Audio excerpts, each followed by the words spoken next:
కానూన్ RTI media. నమస్కారం, వార్తలకు స్వాగతం. ముందుగా ముఖ్యాంశాలు.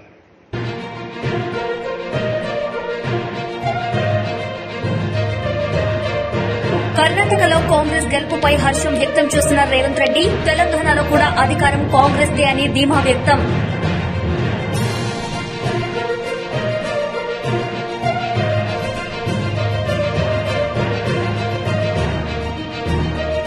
మంత్రి కారుమూరి వ్యాఖ్యలకు అచ్చెన్నాయుడు స్ట్రాంగ్ కౌంటర్. మంత్రి కారుమూరిపై ఫైర్.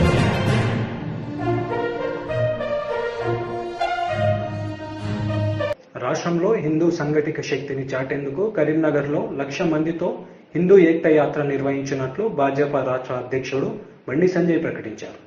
హిందూ ఏక్తా యాత్ర ద్వారా 14వ తారీఖు నాడు సాయంత్రం 4 గంటలకు వైశ్యబంధు నుంచి నిర్వహించినటువంటి హిందూ ఏక్తా యాత్రలో తెలంగాణ రాష్ట్ర వ్యాప్తంగా కార్యకర్తలు, హిందూవాదులంతా కూడా, ముఖ్యంగా యువకులందరూ కూడా, హిందూ ధర్మం గురించి ఆలోచించే యువకులు, హిందూ సమాజం అంతా కూడా వాళ్ళ ఈ నెల 14వ తారీఖు నాడు జరిగే హిందూ ఏకయాత్రలో పాల్గొంటున్నారు. పాల్గొనాల్సింది కూడా విజ్ఞప్తి చేస్తున్నాం. దీని ద్వారా ఒక సంకేతం, హిందూ సమాజం సంఘటితంగా ఉంది, హిందూ సమాజం యొక్క సంఘటిత శక్తిని ప్రదర్శించడానికి, హిందువులో ఐక్యత ఉందని ప్రదర్శించడానికి, హిందువుల జోలికొస్తే హిందువులను కించపరిచే ప్రయత్నం చేస్తే ఈ విధంగా మా ఐక్యతను ప్రదర్శిస్తామని చెప్పి ఒక సంకేతం ఇవ్వడానికి ఈ హిందూ ఏకతా యాత్ర నిర్వహిస్తా ఉన్నాం. మరి తెలంగాణ రాష్ట్రంలో ఉన్నటువంటి యువత, హిందువులందరూ కూడా పెద్ద సంఖ్యలో పాల్గొనాల్సిందిగా విజ్ఞప్తి చేస్తున్నాం. దానికి సంబంధించి ఏర్పాట్లన్నీ కూడా పూర్తవుతున్నాయి. ఈ హిందూ ఏకతా యాత్రకు అస్సాం ముఖ్యమంత్రి అయినటువంటి శ్రీ హేమంత్ బిశ్వ శర్మ గారు, అదేవిధంగా జాతీయ ప్రధాన కార్యదర్శి తెలంగాణ రాష్ట్ర ఇన్ఛార్జ్ అయినటువంటి తరుణ్ చుగ్ గారు, దాంతోపాటు కేరళ స్టోరీ సినిమా డైరెక్టర్ గారు ప్రొడ్యూసర్ ఫోన్ చేశారు. మేము తెలంగాణకు రావాలనుకుంటున్నాం, హిందూ ఏకతా యాత్రలో పాల్గొనాలని చెప్పి అనుకుంటున్నాం అని చెప్పి వారు కూడా రిక్వెస్ట్ చేయడం జరిగింది. వాళ్ళని కూడా తప్పకుండా రమ్మని చెప్పినాం. కేరళ స్టోరీ ఒక మంచి స్ఫూర్తిదాయకమైన సందేశం ఇచ్చే స్టోరీ కాబట్టి తప్పకుండా రమ్మని చెప్పినాం. బట్ వీళ్ళందరూ నాయకులు అందరూ వస్తారు కాబట్టి ఈ హిందూ ఏకతా యాత్రను పూర్తి స్థాయిలో విజయవంతం చేయడానికి ప్రతి ఒక్కరు కష్టపడి పనిచేస్తూ ఉన్నారు. ఇప్పుడు అందరూ స్వచ్ఛందంగా తరలివలసిందిగా ఈ సందర్భంగా విజ్ఞప్తి చేస్తున్నాం. ఈ కుహనా లౌకికవాదులకు, మైనార్టీ సంతుష్టికరణ విధానం అవలంబించినటువంటి ఈ వ్యక్తులకు, పార్టీలకు గుణపాఠం చెప్పాలంటే హిందూ శక్తిని చాటాలి. రాజకీయాలకు అతీతంగా నిర్వహించినటువంటి హిందూ ఏకయాత్ర వేలాదిగా తరలివలసిందిగా విజ్ఞప్తి చేస్తూ 1,00,000 మంది టార్గెట్ పెట్టుకున్నాం. పెద్ద ఎత్తున తరలి వచ్చే అవకాశం ఉన్నాయి. అన్ని ఏర్పాట్లు కూడా ముందుకు సాగుతూ ఉన్నాయి. దాంతోపాటు మన జగిత్యాలలో జరిగిన సంఘటన నిజంగా సభ్య సమాజం తలదించుకునే ప్రభుత్వం వివరించిన తీరు వల్ల జగిత్యాల ఎస్ఐ గారు అనిల్ యాదవ్ గారి యొక్క శ్రీమతి గారు వాళ్ళ ఇంటికి పోయి తిరిగి ఆర్టీసీ బస్సులో 2 పసిపిల్లలతో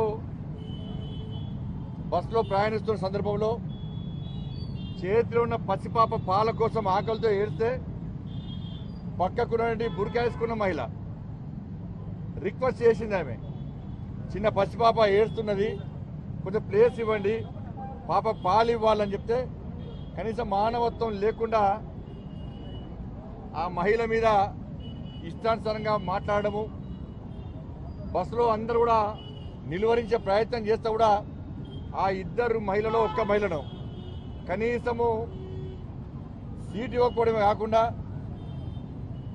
ఇష్టానుసారంగా ఈ మాట్లాడము, కావాలనే గొడవ పెట్టుకునే ప్రయత్నం చేయడము, ఈ ఎస్ఐ గారు శ్రీమతి పట్టించుకోకుండా వెనుక సీట్లో పోయి ఆ పసిపాప పాలు ఇస్తుంటే కూడా కనీసం అడ్డుకునే ప్రయత్నం చేసి ఇష్టానుసారంగా అసభ్యంగా మాట్లాడే ప్రయత్నం చేస్తుండమే కాకుండా వాళ్ళ మనుషులకు, వాళ్ళ వర్గానికి సంబంధించిన వ్యక్తులకు, వాళ్ళ కుటుంబ సభ్యులకు ఫోన్ చేసి రప్పించుకునే ప్రయత్నం చేస్తే ఎస్ఐ గారి శ్రీమతి భయపడి ఎస్ఐ గారికి ఫోన్ చేసింది. అప్పటికైనా డ్యూటీలో ఉన్నా ఏం కాదని చెప్పి ఎస్ఐ గారు చెప్తుంటే నాకు భయంగా ఉంది, ఇక్కడ పరిస్థితి బాగలేదు, దయచేసి రండి అని చెప్తే అప్పుడే వచ్చిన ఎస్ఐ గారు ఈ విషయాన్ని క్లోజ్ చేసే ప్రయత్నం చేస్తున్నాడు.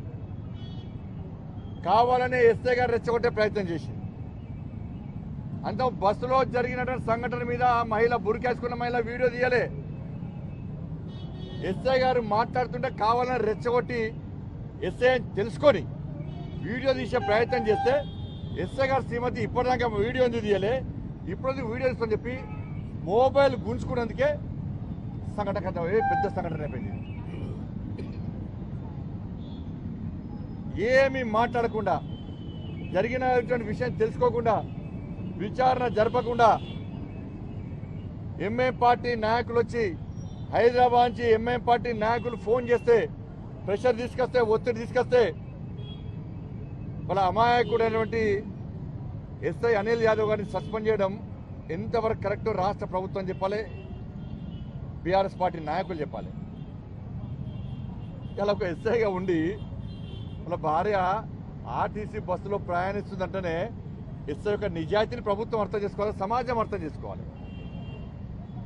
ఎస్ఐ భార్య అండి, ఎస్ఐ గారి భార్య ఆర్టీసీ బస్సులో ఎండాకాలం 2 పసి పిల్లలతో ప్రయాణం చేస్తున్నది. పసి పాపకు ఆకలేస్తే పాలిస్తా అని చెప్పి రిక్వెస్ట్ చేసింది. ఎస్ఐ గారు దాడి చేసినని సస్పెండ్ చేశారు. ఎస్ఐ గారు దాడి చేసిన వీడియోస్ ఉన్నాయి ఏమన్నా? మానవత్వంతో ఆలోచించాలి. ఏం కేసు పెట్టారు? ఎస్ఐ గారు సస్పెండ్ చేశారు. వాళ్ళ భార్య మీద ఇంకో కానిస్టేబుల్ న్యూసెన్స్ కేసు అట, బస్సును ఆపి గొడవ వేసారట. బా ప్రభుత్వం ఎంత స్పందించిందా నిజంగా. ఓల్డ్ సిటీలో కరెంటు బిల్లు కొడితే ప్రభుత్వం స్పందించేది. చాలన్ల కోసము పోలీసులు నడితే పోలీసులు దాడులు చేస్తే ప్రభుత్వం స్పందించేది. ఉగ్రవాదులు టెర్రరిస్టులు స్థావరాలు పోయి చెక్ చేస్తే దాడులు చేస్తే పోలీసులు ప్రభుత్వం పట్టించుకోదు. నేను ఇప్పటివరకు దీని గురించి మాట్లాడలే. దీని మతం కోణంతో మేము చూడలే. మొన్న జరిగింది సంఘటన ఇది మతాలకు సంబంధించిన సమస్య కాదని చెప్పి నేను మాట్లాడలే ఇప్పటివరకు కూడా. కానీ ఏం చేశారు? కర్ణాటకలో కాంగ్రెస్ గెలుపుపై హర్షం వ్యక్తం చేశారు పిసిసి చీఫ్ రేవంత్ రెడ్డి. ఈ సందర్భంగా ఆయన మీడియాతో మాట్లాడారు. ఫలితాలు దేశ స్థాయిలో ఒక తుఫాను లాగా, ఒక సునామీ లాగా ఈ దేశ రాజకీయాలలో పెను మార్పులు తీసుకురాబోతున్నాయి. కాబట్టి ఇప్పటికైనా మర్యాద పురుషోత్తముడు శ్రీరామచంద్రుడిని అడ్డం పెట్టుకొని ఈ దేశంలో రాజకీయాలలో విస్తరించాలనే ప్రయత్నం చేసింది భారతీయ జనతా పార్టీ. ఇక శ్రీరామచంద్రుడి వల్ల ప్రయోజనం లేదు అని చెప్పి శ్రీరామచంద్రుడిని వదిలేసి బజరంగ బలి పేరు మీద రాజకీయ ప్రయోజనం పొందాలని చూసిండ్రు. శ్రీరామచంద్రుడిని అవమానించిన భారతీయ జనతా పార్టీని బజరంగ బలి ఆశీర్వదించాడు. ఈరోజు బజరంగ బలి బీజేపీ యొక్క మతతత్వ రాజకీయాలను తిరస్కరించి ఈ దేశం యొక్క సంక్షేమం కోసం, అభివృద్ది కోసం, సమైక్యత కోసం ఈరోజు బజరంగ బలి తీర్పు ఇవ్వబోతున్నాడు. కాబట్టి ఇప్పటికైనా బీజేపీ నాయకులు మతాన్ని అడ్డం పెట్టుకొని రాజకీయ ప్రయోజనం పొందాలన్న ఆలోచన నుంచి బయటకు వచ్చి ఈ దేశం యొక్క అభివృద్దిని, సంక్షేమాన్ని ఏ రకంగా ముందుకు తీసుకెళ్తారో ప్రజలకు వివరించాల్సిన బాధ్యత ఉన్నది. అదేవిధంగా నరేంద్ర మోడీ గారు పూర్తి స్థాయిలో కర్ణాటకలో రాజకీయ ప్రయోజనాల కోసం ప్రయత్నం చేసిండు. బీజేపీని ఓడించడం ద్వారా నరేంద్ర మోడీని తిరస్కరించారు. జేడీఎస్ ను తిరస్కరించడం ద్వారా కేసీఆర్ ను ఓడించారు. కర్ణాటక ఎన్నికల ఫలితాలలో నరేంద్ర మోడీ, కేసీఆర్ గారు ఇద్దరు అక్కడి ప్రజల్ని తిరస్కరించారు. ఇవాళ కాంగ్రెస్ పార్టీని గెలిపించడం ద్వారా, అస్థిరత రాజకీయాల ద్వారా, హంగ్ అసెంబ్లీ ద్వారా తన మనుగడ సాధించాలనుకున్న కేసీఆర్ ను ఇవాళ కర్ణాటక ప్రజలు తిరస్కరించారు. అదేవిధంగా విద్వేషపూరితమైన రాజకీయాలలో మోడీని తిరస్కరించారు. సుస్థిర పరిపాలనను, దేశం యొక్క సంక్షేమం కోసం ఈరోజు కర్ణాటక ప్రజలు కాంగ్రెస్ కు అనుకూలంగా తీర్పిచ్చారు. ఈ తీర్పును కాంగ్రెస్ పార్టీ తెలంగాణ శాఖ సాధారణంగా ఆహ్వానిస్తుంది. ఇదే ఫలితాలు దేశవ్యాప్తంగా రాబోతున్నాయి. తెలంగాణ ప్రభావం ఉంటుందా కర్ణాటక ఎన్నికల ప్రభావం? ఖచ్చితంగా మేము మొదటి నుంచి చెప్తూనే ఉన్నాం.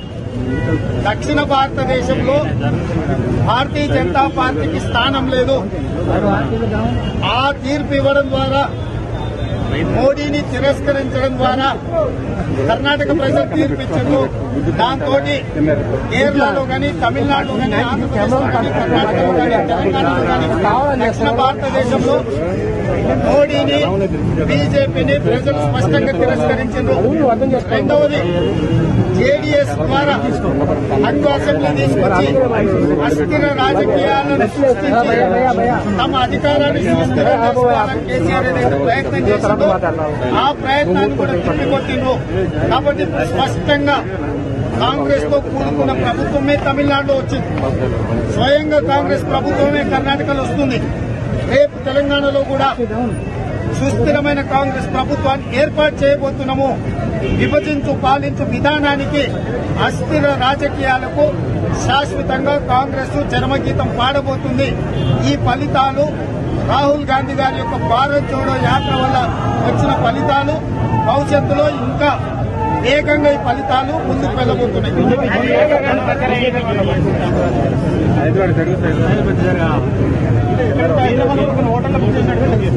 నేను అనేది ఏంటంటే, కర్ణాటకలో కాంగ్రెస్ గెలుపుపై హర్షం వ్యక్తం చేశారు పీసీసీ చీఫ్ రేవంత్ రెడ్డి.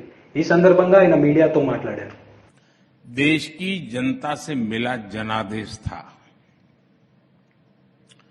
अनेकों दशकों बाद भारत की जनता ने लगातार दूसरी बार प्रचंड बहुमत वाली स्थिर सरकार बनाई थी।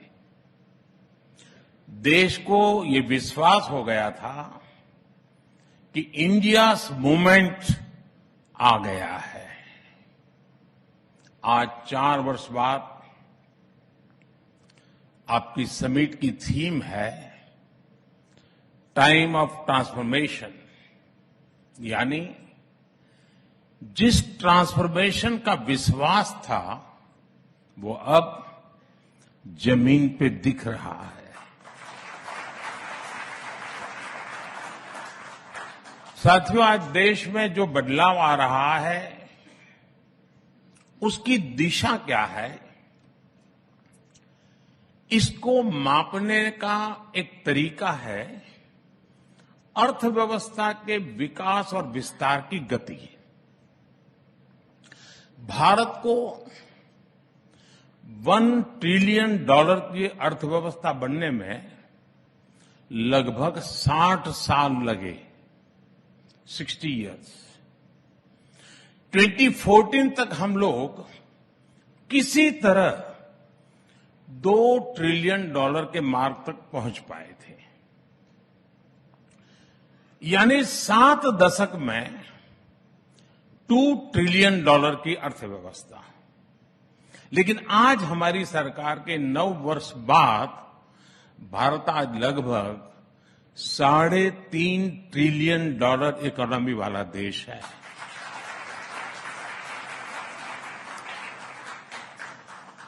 बीते 9 वर्षों में हमने 10वें नंबर की अर्थव्यवस्था से 5वें नंबर तक की लंबी छलांग लगाई, और ये सब 100 साल के सबसे बड़े संकट के बीच हुआ है।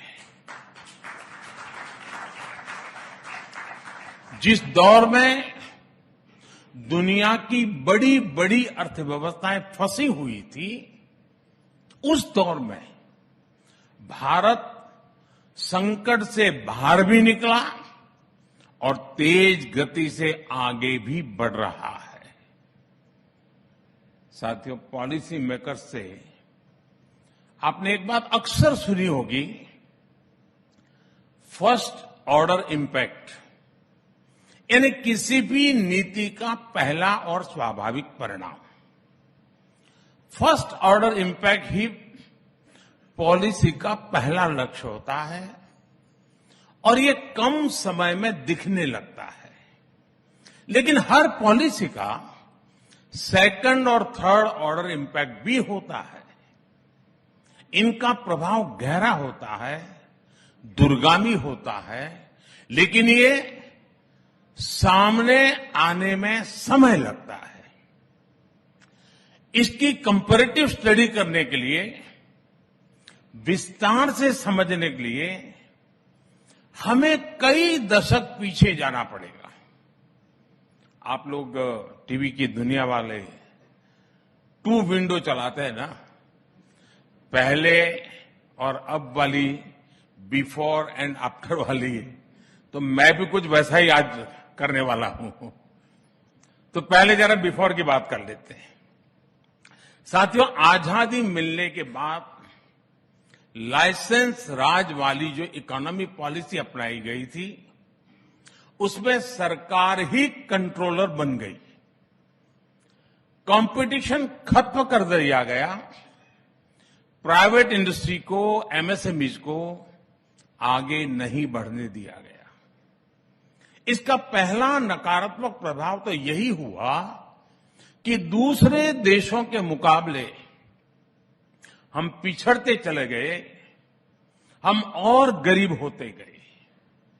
उन नीतियों का सेकंड ऑर्डर इंपैक्ट और भी बुरा हुआ। भारत की कंजम्पशन ग्रोथ दुनिया के मुकाबले बहुत कम रह गई। इसकी वजह से मैन्युफैक्चरिंग सेक्टर कमजोर हुआ और हमने इन्वेस्टमेंट के मौके गंवा दिए। इसका तीसरा प्रभाव यह हुआ कि भारत में इनोवेशन का माहौल ही नहीं बन सका। ऐसे में न ज्यादा इनोवेटिव एंटरप्राइज बने और न ही ज्यादा प्राइवेट जॉब्स क्रिएट हुई।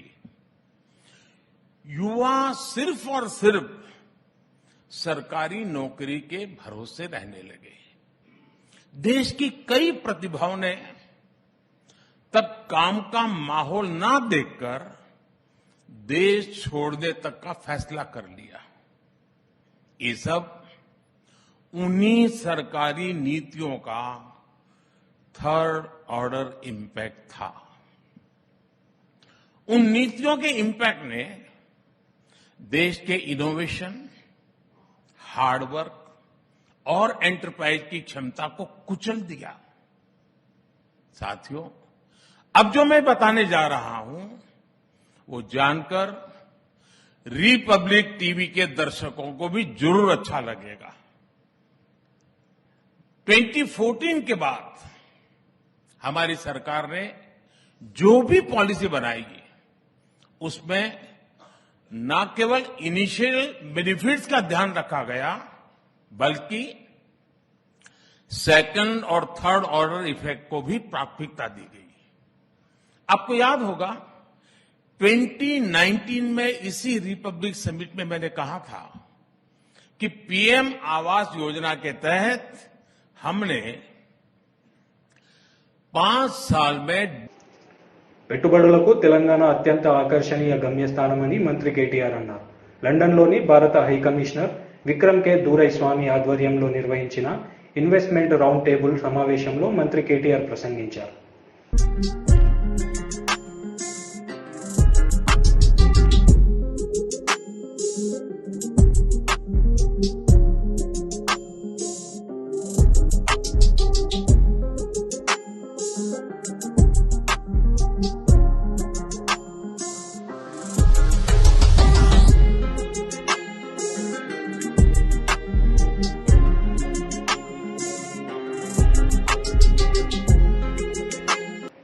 మంత్రి కారమూరి వ్యాఖ్యలకు అచ్చెన్నాయుడు స్ట్రాంగ్ కౌంటర్ ఇచ్చారు. ఈ సందర్భంగా అచ్చెన్నాయుడు మంత్రి కారమూరిపై మండిపడ్డారు. తిట్టాడు, ఎర్రి పప్పు అంటాడు, పోనీ తప్పైపోయిందని లెంపలేసుకుంటాడంటే దానికి కొత్త అర్థం. ఎర్రి పప్పు అంటే బుజ్జి కన్నాట. అయ్యా మంత్రి గారు, మీ ముఖ్యమంత్రికి, మీ మంత్రులకి పేర్లు మార్చుకోండి. మీరే చెప్పారు కదా ఎర్రిపప్పు అంటే బుజ్జి కన్నని. జగన్మోహన్ రెడ్డి ఎర్రిపప్ప 1, కారుమూరు నాగేశ్వరరావు ఎర్రిపప్ప 2. మీ మంత్రులందరికీ ఎర్రిపప్పని పేరు పెట్టుకుంటే మీరు చెప్పిన దానికి ఒక అర్థం ఉంటుందని ఈ సందర్భంగా మీ అందరికీ కూడా తెలియజేస్తున్నాను. న్యూఢిల్లీలో డెమోక్రసీ ఇన్ కోమా పుస్తకాన్ని బీజేపీ జాతీయ అధ్యక్షుడు జేపీ నడ్డా విడుదల చేశారు. ఈ సందర్భంగా ఆయన ప్రసంగించారు. Whatever ism they would like to adopt, I am not referring to any ideologies for which England or America may stand or their sins of omission and commission. But there are certain fundamental and basic ideologies for which India has stood and even stands today. We stand for freedom, we stand for freedom of expression, we stand for freedom of thought, we stand for freedom of religion, and our constitution is based on sound principles of democracy. This is spoke on in 1950 on 6th December in Parliament. That means the founding fathers of the constitution were very clear about it, that how we have to protect democracy and how we have to see to it that the democracy is on a very solid ground and it is not intimidated or taken for a ride or something of that sort. But yes, he again says that India will not therefore and cannot accept the principles attached to totalitarian and dictatorship. So we have rejected this totalitarian society, dictatorship society. इसको हम लोगों ने reject कर दिया और democracy के sound ground पर constitution के आधार पर हम लोगों ने खड़ा करने का प्रयास किया है. लेकिन जो घटनाएं घटती हैं वो घटनाएं अपने आप में बहुत ही चिंताजनक है and it is really painful and I feel that it is a very serious issue which needs, and we need that the society in general should be enlightened about it and should take this issue among the people. That is what I feel. When I talk about Bengal violence, मैं बैठा मैंने अमित से बोला कि मुझे आप बंगाल के violence के बारे में बता रहे हो, मैं तो खुद सबसे पहला भुक्तभोगी तो मैं ही हूं. I am the first. When the campaign started, the first day, the first attack was on me when I was going to Diamond Harbour. और देखिए, मतलब आपसे मैं शेयर करना चाहूंगा कि किस कोल्ड ब्लडेड तरीके से ये एक्टिविटी होती है. Everybody knows about my security also. I was well secured.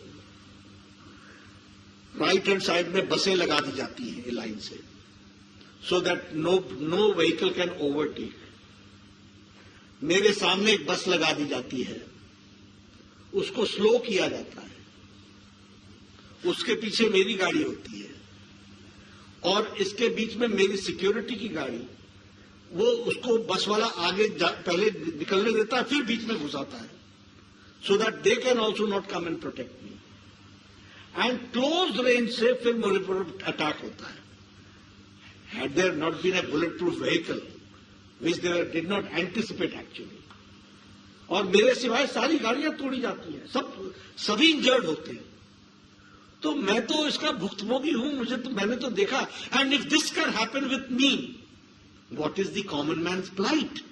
मैंने उस दिन यही तो पूछा ममता जी से कि अगर यह स्थिति आप और आपके पूज्य भतीजे मेरे साथ करते हैं तो आप कॉमन मैन के साथ कैसे बिहेव करते होंगे.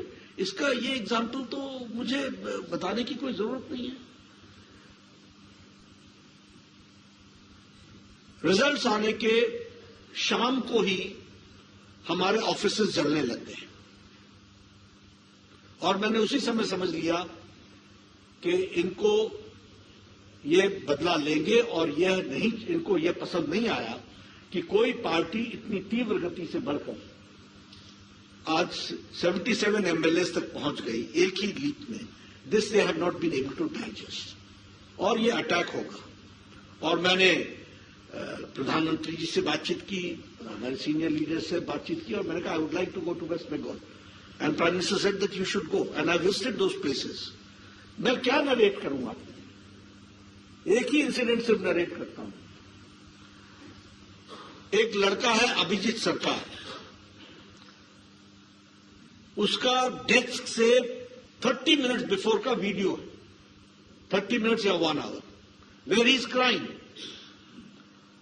उसके पेट को मार दिया गया है और वो प्रेग्नेंट थी। उसके पपी को निकाल करके मारा गया है, उसको देख करके वो रो रहा है और वो कह रहा है कि आमी बचबो ना, हम बचेंगे नहीं। एमएलए और उनके जो हेंचमैन है वो हमको समाप्त करेंगे। और उसकी डेथ होती है, उसको मारा जाता है और उसका वीडियो वायरल भी हुआ, सब लोगों ने देखा भी। और आप मेरी स्थिति सोचिए कि मैं उसी घर के नीचे वाले कमरे में उसकी मां को संतावना दे रहा हूं और मां बोल रही है कि मेरा बच्चा भाग गया है, उसको बताया नहीं गया है कि ही इज नो मोर। एक भाई पहले भाग गया है और वो बोल रहा है मेरे बच्चे को ढूंढ के लाओ, मेरे बच्चे को ढूंढ के लाओ, जहां भी है वो ठीक होना चाहिए वगैरह वगैरह। आप सोचिए उस शाम हमने कैसे गुजारी, क्या स्थिति हुई है, किस तरीके से ये घटनाएं घटी है। फिर आप बोलते हो कि वहां लॉ, रूल ऑफ लॉ है। मैं गरीब लोग बेचारे जो शेड्स में रहते हैं, उनके घरों को तोड़ा गया है। आप इसमें कुछ फोटोग्राफ्स दिए हैं, वो आपको देखने को मिलेगा। हैंगिंग के इंसिडेंट्स सडनली बीजेपी के बढ़ जाते हैं। बीजेपी के लोग रात को 10 बजे हैंग हालत पर मिला है। यानी ये एक नया तरीका ढूंढ लिया गया है वायलेंस करने का और केस को शट करने का और उसको समाप्त करने का। मैं आपके सामने कुछ आंकड़े रखना चाहता हूं जो मैंने उस समय कलेक्ट किए थे। पोस्ट पॉल रिजल्ट्स के 2021 मई में total incidents 12,000 which happened in Bengal. 80,000 people displaced. Total number of murders 57. Incidents of major sexual assault 123. CBI registered cases 47. Rape and attempted to rape 11. Arrested CBI more than 300. Victims recorded statement before the National Commission 2,448. ये plight है। और जिस तरीके की situation हम सबको देखने को मिली है, मैं इसमें वो कैंप्स की बात नहीं, 191 कैंप्स लगाने पड़े हैं हमको। 1 लाख से ज्यादा जनसंख्या के लोगों को कैंप्स में रखा गया है। कई लोग अभी भी घर वापस नहीं पहुंच पाए हैं। They are not able to reach their home even today. आज भी स्थिति है। तो ये सारी सिचुएशन आज आकर के खड़ी हुई है। और मैं फिर से एक बार बधाई दूंगा हमारे ऑथर्स को, जिन्होंने महिला सशक्तिकरण का काम आपने पकड़ा है और आपने इस काम को उठाया है। आप बधाई के पात्र हैं और आप बहुत ही हौसले के पात्र हैं। और ये डेमोक्रेसी इन कोमा की किताब जो है वो सब लोगों को पढ़नी चाहिए, जानना चाहिए। और बंगाल में हम बदले की बात नहीं कहते, लेकिन हम बदलाव की बात करते हैं। वहां बदलाव चाहिए और आप लोगों की ताकत से जरूर हम कर सकेंगे। आप देखिए वहां हाई कोर्ट के ऑर्डर पर एसआईटी बैठी, 7,000 केस रजिस्टर हुए and 550 cases have been taken by SIT. What is the ये लॉलेसनेस का और ये स्टेट मशीनरी का क्रम्बल डाउन नहीं तो और क्या है। ये स्थिति आकर के खड़ी हुई है। और जैसा कि अभी सोनाली जी ने बताया था कि मां माटी मानुष की बात करने वाले, न मां बची न माटी बची और मानुष तो रहा ही नहीं बेचारा, वो तो जो उसकी हालत हुई है। आप देखिए, मैं अगर आपके साथ चर्चा करूं, नेशनल क्राइम रिकॉर्ड ब्यूरो की तरफ से जब हम चर्चा करते हैं तो crime against women in West Bengal is 74.6%. If I talk about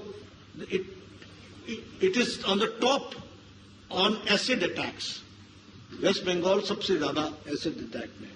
उसी तरीके से हीनियस क्राइम में against women of 18 to 30 years, ये उसमें Bengal is first. 4th highest number of dowry deaths, ये बंगाल की स्थिति है जो हमको समझनी चाहिए। और अगर हम वैसे भी बोले, फेडरल स्ट्रक्चर की दृष्टि से बोले, प्रधानमंत्री आवास योजना घपला, आयुष्मान भारत 4,70,00,000 लोगों को प्रधानमंत्री मोदी जी 5 लाख रुपए का हेल्थ कवर देना चाहते हैं, नहीं इंप्लीमेंट किया। Deprived, what is the number? 4,70,00,000 people. Who are दे?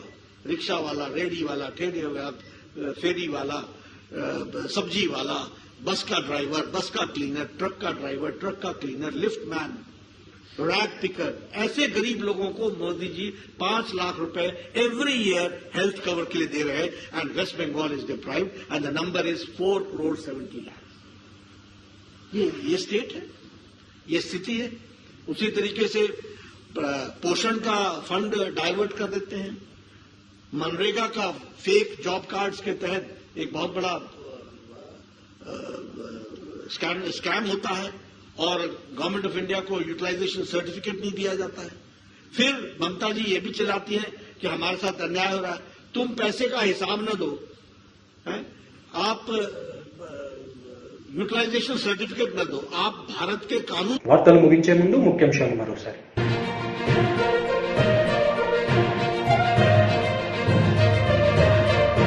కర్ణాటకలో కాంగ్రెస్ గెలుపుపై హర్షం వ్యక్తం చేస్తున్న రేవంత్ రెడ్డి, తెలంగాణలో కూడా అధికారం కాంగ్రెస్ దే అని ధీమా వ్యక్తం.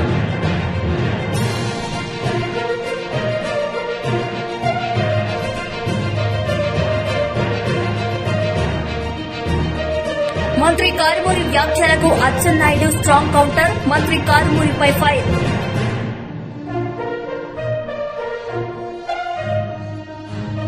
ఈ వార్తలు ఇంతటితో సమాప్తం. తిరిగి ప్రసారమయ్యే వార్తల్లో మళ్ళీ కలుద్దాం. అంతవరకు సెలవు. నమస్తే.